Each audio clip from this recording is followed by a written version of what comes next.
Thanks for joining us again for another episode of A Case of the Mondays. I'm your podcast host, Rameez Kaleem, founder and director of 3R Strategy and author of A Case of the Mondays, a book on pay transparency. I'm joined today by Rebekah Holbrook, a strategic, people-focused leader at Portsmouth Water, with a real passion for creating cultures and environments where people do their best work. With extensive expertise spanning employment law, employee engagement, organizational design, Rebekah brings a unique perspective on how to build thriving workplace cultures. Rebekah, welcome to the podcast. Thank you. I'm looking forward to discussing people, challenges, and latest trends with you. And one of the things that obviously sticks out in your bio and your what you say on LinkedIn as well is that you're passionate about creating cultures where people do their best work. And I guess a lot of our listeners, our HR professionals, would see that as their aspiration. You know, it's something that a lot of people want to do. So let's start with, what do you think that looks like? So what does that culture where people do their best work, what does that culture look like, or that environment? Yeah, so I think the culture definition can mean different for different organizations. So for me, it is a bit like, how do we do things around here? So that's ultimately how you create that culture, right? So it is about the people, processes, and systems. But ultimately, I think for me, it is about having really good leaders in place. So it is about having leaders that inspire, that want to create that trust with their people, they recognize their people, and actually create that psychological safe environment as well, so people can have a voice and an opinion. Because ultimately, let's face it, we've probably all worked for companies where we've turned up and the offices, might not have air conditioning, you might have sort of dated technology or anything like that. But actually, if you work in a team where actually it's about the people, you like coming to work and you have really great leaders in place, ultimately, then you generally are quite engaged, because engagement is very much linked to culture. They very much influence one another. So when you talk about how people are engaged, again, for me, that comes back down to those leaders, because you can have leaders in place that might have been promoted into a leadership role by purely the fact that they're technical experts and things like that. And you can roll out engagement surveys throughout the business, and you can find those results where they aren't as good as the other teams. And ultimately, I think if you actually drill down, it does come down to the fact that they might not have great leaders in place. So for me, it is around having those inspiring leaders. So my role, therefore, is to actually, how do we support and enable those leaders to be their best so that they can lead their teams? And yeah, we're not unique in that place. Lots of organisations have got leaders in place that perhaps probably shouldn't be in the leadership role, and you can identify those leaders, I think, quite easily. And equally, you can identify leaders who genuinely have an interest and passion for their people, and those teams tend to thrive and perform really well as well. So that's interesting about leaders, and like you said, you think that a lot of people are in leadership positions that maybe they shouldn't be in, or in some cases they don't want to be in, but that's the only way they see progression in the organization. Do you think that the sort of things that you're talking about, such as creating psychological safety, recognition, all those things a good leader should be doing, do you think that that can be trained for anyone, or so anyone who's in that position, we can train them on some of these things? Or is it about identifying certain leaders and saying, actually, you shouldn't be in a leadership position and others should do that role instead? Well, that's quite a good question, actually, because I think if a leader genuinely wants to get on board in terms of actually what does that, what does it look like to create that adult to adult culture? How do I inspire and lead my team? give me the tools so I can help develop them as well. For those people that really want to come forward, then for me, then you want to invest in those. For those that don't want to come forward, I mean, ultimately, it depends. If they start to create a real toxic environment, then you need to address it. Hmm. Absolutely. You are sometimes going to get leaders that have been in roles perhaps for quite a while, and actually, they're not, they don't want to change the way that they do things, or embrace different ways of working. And I think as an organisation, you need to decide really whether or not you keep those leaders in place. But you want to actually invest in the leaders actually who do come forward, who are keen to take on different ways of working, and actually for those that are genuinely keen to actually develop in their own role. And ultimately as well, they're responsible for coaching and mentoring their people, aren't they? So Yeah. um, for me, it is about looking at those attributes. And ultimately, again, if you're going to have a really good leader and they're not so good leader and they're working in the same function, one's going to stand out over the other. And it depends, as well, where they aspire to be. If they actually aspire then to be either sort of a head of or a C-suite in the future. You said that one of your or a key part of your role is to make sure that leaders are trained or they have the skills to do their job because that's critical in creating that right environment. So when you came into a role at Portsmouth Water, or if you think about any previous roles, when you go into those roles, how do you begin that process? How do you identify those leaders that you think, yes, they do need more training? Is it more a case of speaking to people individually, or are there certain metrics that you look at in that organization to say, we need to do more work here? So we talk about attributes. So again, in terms of how do you assess someone's perhaps capability, you might have a set of key attributes where you can sort of help measure their own performance against that, and then that's purely around actually identifying where those development opportunities are. It's not a case of actually. I don't like that whole strengths and weaknesses for me. We've all got strengths and weaknesses. It's about actually harnessing our strengths, and if we've got weaknesses, we can have people in our team who actually fill those gaps. But for a leader, it's about their own development, isn't it? So you look at those Hmm. attributes and actually go, right, okay, is it soft skills? But actually it's a rapidly changing environment as well. Things move at such pace. A couple of years ago, if someone said to me AI would be where it is now, I'd be like, no, absolutely not. But things move at such a rapid pace that actually I think it's always equipping our leaders with those tools and techniques, but using the attributes as well, and behaviors. Obviously, behaviors linked to your values and purpose is really important as well.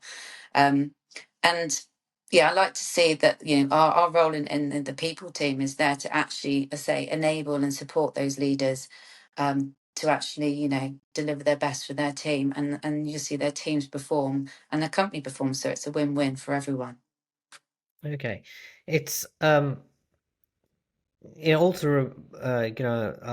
one thing that stuck out when you were talking about this initially, you mentioned the concept of psychological safety. And it's something that actually we look at as well, because we look at more around how managers are having pay conversations, because that's our focus. And I read a couple of books on this. You might have heard of this one called Radical Candor and Crucial Conversations, and they talked about psychological safety as well. And it was interesting research where it found that um, the most important factor in predicting success of conversations that managers are having with their people was to create psychological safety in the first 60 seconds. So from your perspective, if you are speaking to managers and talking about, psychological safety, this is something, do you have a suggestion on what is the best way to approach it? What you would recommend to your managers on how they build psychological safety with their teams? Yeah, I mean, I always think as well, it comes around that vulnerability. I was having a conversation with someone the other day, and I said many years ago, I might be showing my age now. We were told, you leave your personal life at the door. You come to work, you always have to put on this I don't know, facade or something, because personal life is that. Well, actually, no, that's not the case, is it? We're all human beings in the end, and actually, that's what it comes down to as a leader: is we're all human beings. To treat your people, as I say, as adults, and have that vulnerability, because actually, as a leader, you don't have all the right answers. You're going to need to rely on your team. It's not always knowing that you know everything, so come up, be vulnerable, show your vulnerable side, because sometimes if you do that, then the people will go, okay, actually, I'll show my vulnerable side, and we can have those conversations. But also being able to, don't have that command and control either, where, as say, they have a voice, they have an opinion, and they're allowed to have an opinion. Everyone is, and be professional, and treat them as, say, as human beings and adults. Yeah, no, definitely. Yeah, and you mentioned vulnerability, and I'm sure you probably heard or read, but Brené Brown talks a lot about this, and uh, definitely a lot of good tips if anyone's listening. So to read Brené Brown, who talked about psychological safety and vulnerability as well. Um, I'm wondering just curious about what you would you say is your biggest people challenge at this moment? Um, so our biggest people challenge. Okay, look, I mean, pay is an important factor, but it's not the only factor, is it? So it's about what else can we do in terms of standing out as an employer, both sort of regionally and I guess, to a small point nationally as well, because at the moment it is about top talent. It is about certain skills. There is a shortage in the water sector, as we sort of enter what we call as our AMP8 period. We are seeing a significant growth in the industry, and what we need is more people to be able to deliver on our capital delivery plans. Now, what we have found is that whilst we've been really successful in recruiting people, there are certain skills where there is a shortage, and therefore it is almost a bit of a competition in terms of how you attract those people with those skills, because they're limited in the market. So that is one challenge in terms of attracting. I suppose, I guess when we think about where we're located as well, that always brings another element of challenge to it. But also then it is about, well, if there are only limited people in the market with those skills, what do we do for the future in terms of essentially growing our own? So how do we retrain our own people? How do we start creating opportunities for apprenticeships or graduate placements, with sort of, I guess, a limited headcount budget? So you've got that bit of a trade-off, don't you, where you need people to actually do the roles now, but there's a shortage, and therefore you're going to have to sort of, bring in some new talent into the business and actually develop them. So there's a bit of a balance around, talking to managers, saying, right, okay, we understand you've got this need now, but why don't you think about actually bringing in some future talent to be able to develop, because actually this need is not going to go anywhere. We're going to need this from now and also in the future. And we also talked about an aging workforce. Again, we've got a lot of people in the industry that've done are very long serving, have a lot of knowledge. And again, I think we're at this critical stage where actually it's about how do we abstract that knowledge, and actually, pass that down to other members in the teams, or when we talk about our future talent, really. So I guess for me at the moment, that's definitely an area of focus. Okay. You mentioned attracting talent. So, um, are there particular areas that uh, are challenging for you? So, for example, again, one of the things that we, really focus on is around transparency, in particular pay transparency. And we're finding that Gen Z employees in particular are really looking to work in an organization where they see transparency, a sense of belonging, and feel like they identify with the purpose of the organization. So is when you talk about an aging population, um, y- I'm guessing that you might be recruiting a younger employee population as well, and then looking to train them internally. So is transparency something that comes up in conversations when you are attracting talent, either um, at the interview stage or early on when they join? Um, I think when we look about transparency, actually, we are quite good in terms of we have our salary bands and they're available to everyone, and we do actually advertise our salaries on our adverts. Yes, to your point, we've currently got four generations all wanting different needs. So that's obviously an area as well that we have to focus on. So talked about pay not just being the only factor, but actually on the other benefits. So your Gen Z, it is about that sustainability, that purpose, volunteer days. That's all another area we're looking at because they have very much different needs, very much want more flexibility, work-life balance, hybrid working. So again, that can in itself bring challenges as well for an organisation, depending on the role that they do. But going back to the pay transparency, actually, we do need to review our salary bands because they've been in the business for quite some time, and that they've never been, I think, reviewed in terms of are they still fit for purpose. And I think, again, talking about the rapid changing environment, you can't just sit there and just think everything's going to, all your pay bands are going to be suitable for now and the future. So that is an area that we want to look at because we are finding actually that I think people compare their band to their peers' band, and they may not agree necessarily with what has been applied to their role. Yeah, no, that makes sense. And particularly I think since you mentioned a very high length of service, you mentioned internally, and often we can see progression internally can be quite different from progression that we see externally in the market, and there can be gaps. Um, but I think that is the challenge as well. Talking about attracting top talent, often not those certain skills because they are scarce in the market. They are now demanding higher mm, salaries and going outside of that, I guess, that market benchmark. And that pushes everything up, then, doesn't it? And yeah. therefore, actually, that brings its own challenges and where that sits in your salary bands, because ultimately you've got people, perhaps existing employees at a particular band, and then you've got new recruits who are Mm. requesting to go into a different band. Yeah, and that creates a challenge from a transparency perspective because how do you justify the differences? So I mean, it's a challenge that we see everyone facing it currently. It's particularly difficult, I guess, with you because of the scarcity of skills. But I think most organizations are seeing, you know, l limited progression internally compared to what's happening externally. Um,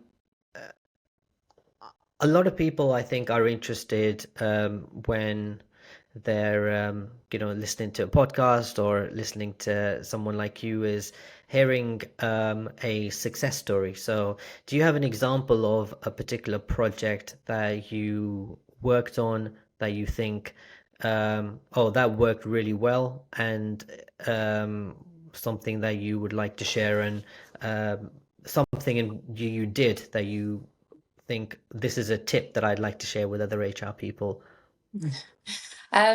I don't necessarily as a project, but I guess I was quite fortunate when I had took this role that there was a bit of a blank canvas, and I guess one of the successes is that actually we've been able to, uh, I guess, influence leaders and also, um, you know, um, move away from the traditional nine box grid because Mm, that's very easy, I think, to fall back into um, using things like the nine box grid that are quite traditional, that have been probably around since the 1970s, I would have thought.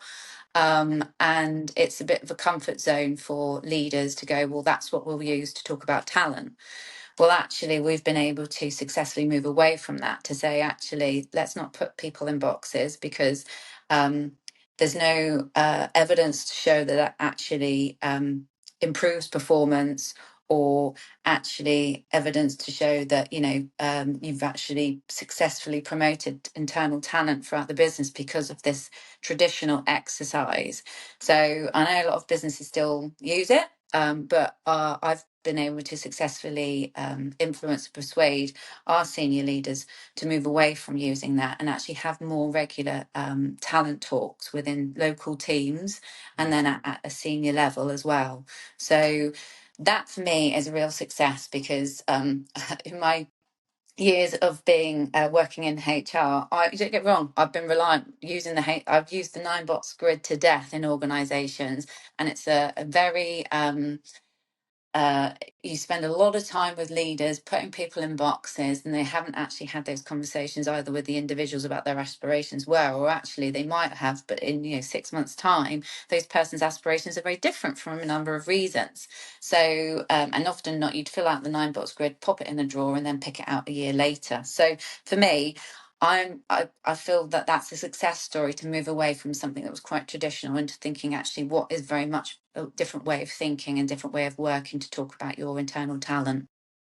Oh, I mean, I'm really glad to hear that you moved away from that because, and also that, it's like a success story because uh, it is something that we often find difficult to convince leaders on because, they like to have their, oh, this person is an A or a B or a one.